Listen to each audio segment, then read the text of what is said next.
સાહેબ પણ છે. સાહેબ આટલો મોટો મારા વિસ્તારમાં કાર્યક્રમ છે. કલેક્ટર સાહેબ, પ્રાંત સાહેબ અને પ્રાયોજનાજી શર્માજી, હું અહીંનો ધારાસભ્ય છું ભાઈ. મને કેમ કોઈ ફોન બી નહીં કર્યો, પત્રિકા નહીં, જાણ નહીં, ખુલાસો કરો. હું ધારાસભ્ય છું ભાઈ. આ મારું અપમાન નથી, મારી જનતાનું અપમાન છે. આ મારું અપમાન નથી. મને કોઈ કાર્યક્રમનો મોહતાજ નથી. મને પત્રિકામાં નામ આવે, મારી તકતીમાં નામ આવે તો જ ચૈતર વસાવા આવે એવું નથી. ચૈતર વસાવા નામ માટે હું નથી આવતો. મારા જનતાને મારા સરપંચે કીધું કે આટલો મોટો કાર્યક્રમ છે શિક્ષણનો, સાહેબ તમારે આવવું પડશે, એટલે મેં આવ્યો છું. અને કલેક્ટર સાહેબ તમારી જવાબદારી છે, તમે વહીવટ છો, તમે મને ફોન કરીને જણાવો ને કાર્યક્રમ છે. મંત્રી સાહેબ ગાંધીનગરથી આવે છે, કઈ તકલીફ છે અમારાથી તમને? પ્રાયોજનાજી શર્માજી, તકલીફ હે આપકો? તો કેમ ભાઈ તમે અમને જાણ નથી કરતા? કેમ આમંત્રણ નથી આપતા? તમારું વહીવટી તંત્ર હું ધંધા કરે છે ને બધું ખબર છે. હમણાં મોદી સાહેબ આવ્યા હતા, ખર્ચો થાય ભાઈ, 8-10 કરોડ રૂપિયાનો ખર્ચો થાય. તમે દેવ મોગરામાં ડેકોરેશન માટે કલેક્ટર સાહેબ 16 કરોડ રૂપિયાનો અમારા આદિજાતિ બજેટમાં ખર્ચો પાડ્યો છે. તમે ત્યાં મોદી સાહેબના મંડપના સ્ટેજ માટે 15 કરોડના ખર્ચા કર્યા છે. ટોયલેટ, મોબાઈલ ટોયલેટ માટે 2,40,000નો 2 કરોડ ને 40 લાખના તમે ખર્ચા પાડ્યા છે. નાસ્તા માટે 2 કરોડ ખર્ચા પાડ્યા છે. તમે ડોમ માટે 2 કરોડ ખર્ચા પાડ્યા, ચા માટે 2 કરોડ ખર્ચા પાડ્યા, બસ માટે 2 કરોડ ને 71 લાખ રૂપિયાનો ખર્ચો પાડ્યો. કેમ? અમે સવાલ પૂછીએ એટલે તમને નડીએ છે? તમારા મનમાં ધુમાડો હોય તો કાઢી નાખજો ભાઈ. બરાબર છે, આ જનતાના ટેક્સના પગારે આપણે બધા છે. આ જનતાના ટેક્સનો પગાર મને પણ મળે છે, તમને પણ. કલેક્ટરથી તલાટીથી લઈને કલેક્ટર સુધીના બધા તમે નોકર છો, અમે બધા સેવક છે.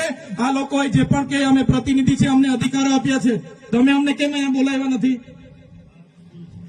ના સાહેબ, અમારે વિદ્યાર્થીઓ અમે કેવું પડે છે. અમને કઈ, તમે દર વખતે ચિકદામાં કીધું, દર વખતે આ જ પ્રશ્ન ઉભો કરો છો, દર વખતે આ જ પ્રશ્ન ઉભો કરો છો. ઓ ભાઈ, ધારાસભ્ય છું, લોકોએ મને ચૂંટા છે, મને આમંત્રણ જોઈએ ભાઈ. આ કોઈના પૈસાથી આ બિલ્ડિંગ નથી બની, તમારા ઘરના પૈસાથી બની છે. અરે વિષય પર તો મને આમંત્રણ કેમ નથી આપ્યું? મને જાણ કોઈ એક ફોન કેમ નથી કર્યો? કેમ ભાઈ? અમે ધારાસભ્ય ચૂંટાયેલા છે, લોકોએ અમને અધિકાર આપ્યા છે, અમારો અવાજ તમે દબાવવાની વાત કરો છો. અમને કેમ નથી આમંત્રણ આપ્યું? તમે તમારે આમંત્રણ આપવું જોઈએ ને અમને. ઓ ભાઈ, બંધ કરી દેવાડો, મારા અધિકાર છે ભાઈ. તમે લો આવો, બંધ કરી દે એટલે, બંધ કરી દે એટલે આમંત્રણ કેમ નથી? બંધ કરી દે એટલે, બંધ કરી દો એટલે, પણ બંધ કરી દો એટલે આમંત્રણ આપવું જોઈએ ને તમારે. અમને તમે આમંત્રણ કેમ નથી આપ્યું ભાઈ? અમે ચૂંટાયેલા ધારાસભ્ય છે, અમને એક ફોન કોઈનો આવ્યો નથી. કલેક્ટર સાહેબની જવાબદારી છે. આ કોઈના કમલમના પૈસાથી બિલ્ડિંગ નથી બની ભાઈ. કોઈ તો પછી પણ સાહેબ, અમે તમારી રિસ્પેક્ટ કરીએ છીએ સાહેબ.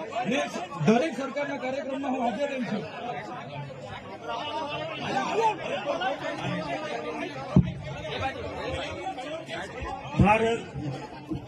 ભાઈ ચલો શાંતિથી બેસી જાઓ, બધા બેસી જાઓ.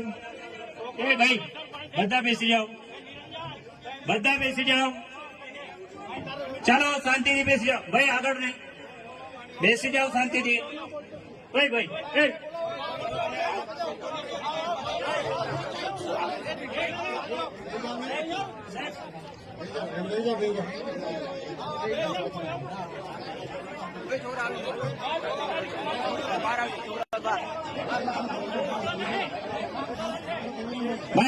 ચલો ભાઈ, પોલીસ ડિપાર્ટમેન્ટ સાહેબ.